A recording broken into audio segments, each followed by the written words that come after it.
Hello, everyone. Welcome to the News Browse News broadcast. UPI reports that Mexican President Claudia Sheinbaum has publicly defended Sinaloa Governor Ruben Rocha Moya against accusations of ties to organized crime made by the U.S. Department of Justice. Speaking at a press conference, Sheinbaum demanded clear evidence from U.S. authorities, stating that, without it, the accusations appeared politically motivated. She emphasized that any legal action against the sitting governor would have to comply with Mexican law, which requires impeachment proceedings before an arrest warrant could be issued. The president also asserted Mexico's national sovereignty, drawing a parallel to the 2020 case of former Defense Secretary Salvador Cienfuegos, where U.S. evidence was deemed insufficient by Mexican prosecutors. Rocha Moya, a member of the ruling Morena party, denies the baseless attack and could face a lengthy prison sentence if convicted in the U.S.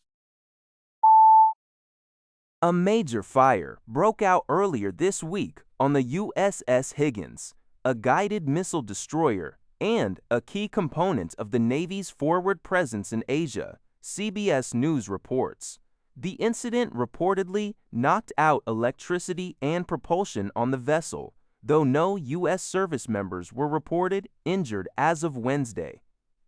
Officials have not yet released details regarding the cause of the fire, the destroyer's exact location within the U.S. Indo-Pacific Command, NI, THASCOM, Isadamani of Capicom, or the extent and repair timeline for the damage. AIS marine vessel data indicated the USS Higgins was ported in Singapore in February. Pentagon spokespeople referred inquiries to Indo-PACOM, and the destroyer's public affairs did not immediately comment. This incident follows recent smaller fires on other Navy aircraft carriers, the USS Dwight D. Eisenhower and USS Gerald R. Ford, which resulted in several injuries.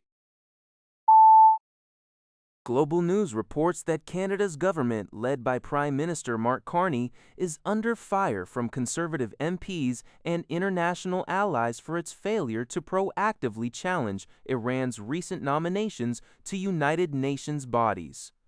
On April 27th, Iran was nominated to a vice presidency of the NPT Review Conference, a key body overseeing the Nuclear Non-Proliferation Treaty, while the U.S., UK, Germany, France, Australia, and the United Arab Emirates objected. Canada remained silent. Foreign Affairs Minister Anita Anand later stated that Canada absolutely does not support the Iranian regime in leadership roles, but Canadian officials had only addressed broader non-proliferation concerns and Iran's actions in the Strait of Hormuz, rather than directly opposing the NPT nomination.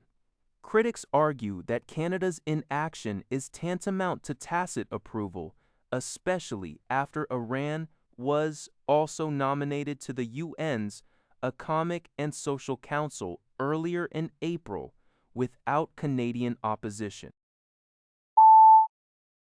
Mexican President Claudia Sheinbaum announced that her country would only extradite officials accused of drug trafficking to the United States if presented with solid and irrefutable evidence of their cartel links, CBS News reports.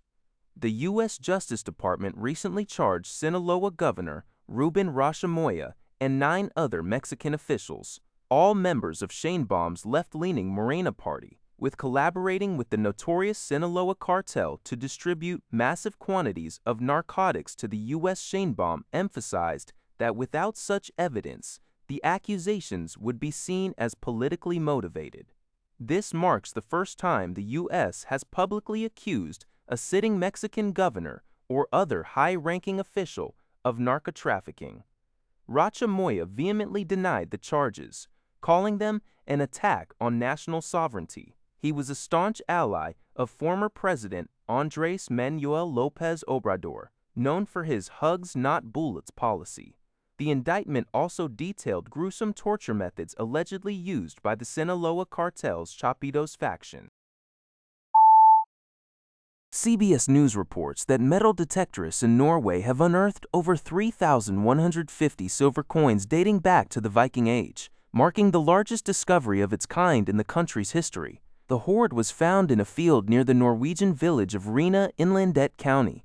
Andreas Bjelland Eriksson, Norway's climate and environment minister, described it as a historic find with even more spectacular links to the Vikings, stating, "The whole of Norway deserves to experience it." Experts from the University of Oslo's Museum of Cultural History examined the coins, determining most originated in England and Germany, with some from Denmark and Norway. They were minted during the reigns of figures like Knut the Great and King Harald Hardrada.